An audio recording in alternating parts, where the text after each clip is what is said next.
उसने एक मांगने वाले को झट से कुछ निकाल कर दे दिया। मैंने कहा कि भाई देखभाल कर देना चाहिए, ये फ्रॉडी लोग होते हैं और आम इंसान के जज्बा नेकी को एक्सप्लॉइट करते हैं। फरमाने लगे, आपने बजा फरमाया, मैं पहले ऐसे ही किया करता था, फिर एक वाकये ने मेरी दुनिया बदल कर रख दी। मैं अपने घर से साइकिल पर निकला था कि ठेकेदार से अपने बकायाजात वसूल कर लूं। मैं स्टील फिक्सर था और एक कोठी के लेंटर के पैसे बाकी थे, मगर ठेकेदार आजकल पर टरखा रहा था। मैं साइकिल पे जा रहा था कि एक शख्स अपना बच्चा फुटपाथ के किनारे लेटाए अस्पताल पहुंचाने के लिए टैक्सी का किराया मांगता फिर रहा था।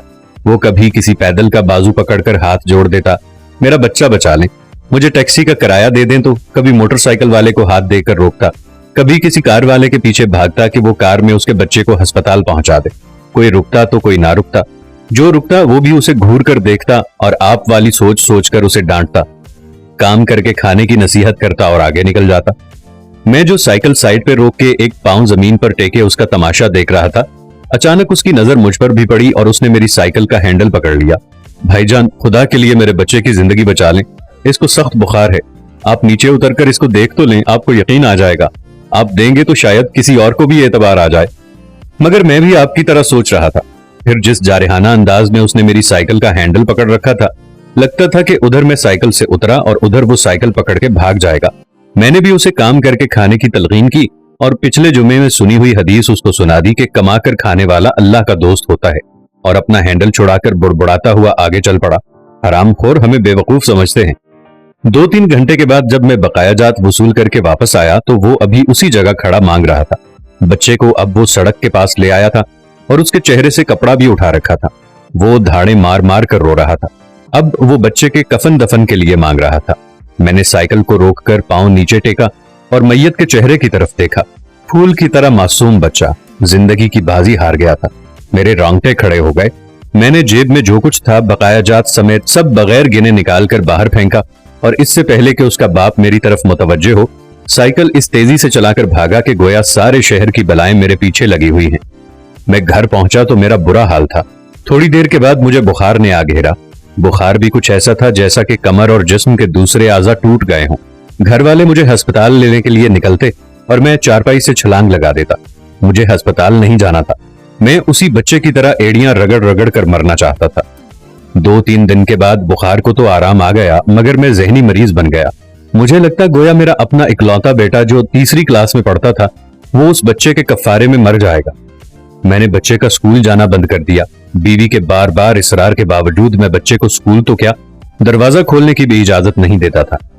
40 दिन गुजर गए थे और बच्चे का नाम स्कूल से कट गया था।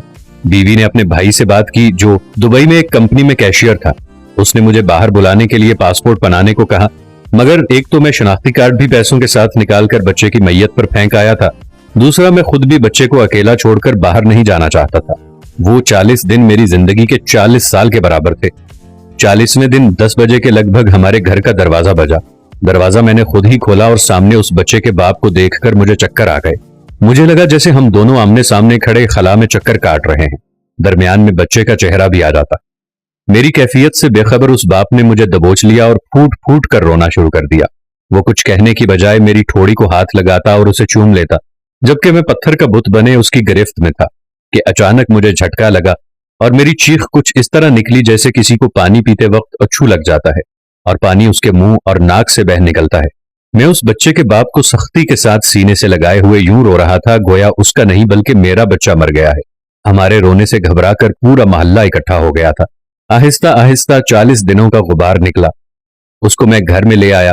मोहल्ले वाले भी आ गए थे जिन्होंने उस आदमी से बहुत अफसोस किया। कुछ देर बाद उसने अपनी जेब से मेरा शिनाख्ती कार्ड निकाला और मुझे वापस किया। फिर जेब में हाथ डाल के कुछ पैसे निकाले और मेरा शुक्रिया अदा करके कहने लगा कि आपके पैसे बड़े बरकत वाले थे। शायद ये आपके खुलूस की बरकत थी कि मेरे बहुत सारे काम हो गए। सारे अखराजात के बाद कुछ पैसे बच गए थे। इनमें कुछ पैसे मैंने उधार लेकर डाले हैं, ये आप कबूल कर लीजिए, बाकी मैं बहुत जल्द आपको वापस दे दूंगा। मैंने पैसे वापस लेने से सख्ती के साथ इनकार कर दिया और मिन्नत समाजत करके उसे पैसे रखने पर राजी कर लिया। इसके बाद मैं यहां बतौर स्टील फिक्सर आ गया। मैं जी जान से काम करता था। चंद माह में तरक्की करके फोरमैन बन गया। 3 साल बाद मैंने साले की मदद से अपनी कंपनी बना ली और उस बच्चे के वालिद को भी अपनी कंपनी में बुला लिया। आज वो मेरी कंपनी में फोरमैन है। उस बच्चे के बाद अल्लाह ने उसे 2 बेटों और 1 बेटी से नवाजा है। मैं उसे आपसे मिलाऊंगा, मगर उससे साइकिल वाला किस्सा मत बयान कीजिएगा। वो आज तक नहीं पहचाना कि मेरी साइकिल रोककर उसने मुझसे सवाल किया था। वो मुझे वली अल्लाह समझता है जिसने उसके बच्चे की लाश देखकर सब कुछ निकाल के दे दिया। कारी साहब, उस दिन के बाद मैं किसी का हाथ खाली नहीं लौटाता। थोड़ा सा देने से ना वो अमीर हो जाता है और ना मैं गरीब होता हूँ। बस दिल को तसल्ली होती है कि मैं उस बच्चे का खूंबहा अदा कर रहा हूँ। रह गई लूटने की बात, तो कारी साहब, हमें कौन नहीं लूटता। जूते वाला हमें लूटता है, कपड़े वाला हमें लूटता है, सब्जी और गोश्त वाला हमें लूटता है। इतना लूटने के बाद अगर कोई हमें अल्लाह के नाम पर लूट ले तो शायद हश्र में हमारी निजात का सामान हो जाए कि ये बंदा मेरी खातिर मेरे नाम पर लुटता रहा।